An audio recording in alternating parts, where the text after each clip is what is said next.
bacon round your neck, sherry, and we provide the rest. Soup du jour, hot hors d'oeuvre, why we only live to serve.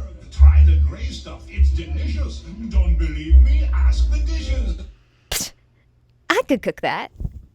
I will ask the dishes if the gray stuff is delicious.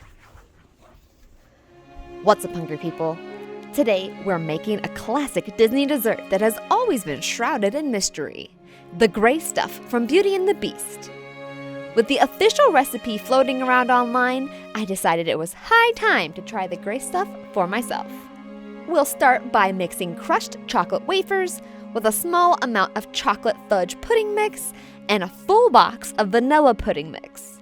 Then we'll add in the milk before we whisk it together.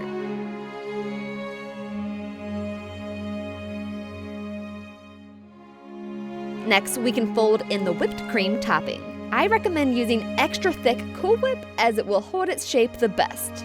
Fold it in gently as to not lose the light and airy texture of the whipped cream. Continue to fold until the mixture is a solid light gray color.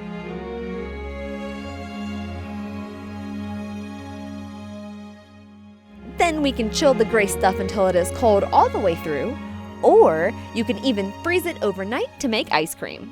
For this version of the recipe, we're going to just chill the gray stuff, then transfer it to a piping bag. Pipe the gray stuff into a swirl just prior to serving. The gray stuff is actually as delicious as it looks. Smooth and creamy with an undertone of chocolatey flavor, it's the perfect dessert to serve to the woman trapped in your magical castle. Which fictional feast should I make next? Let me know in the comments.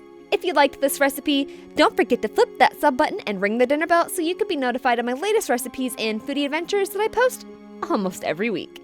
Still hungry? Head on over to thestarvingchefblog.com to find this recipe and many others with step-by-step instructions. I hope you all enjoyed, and I'll talk to you soon.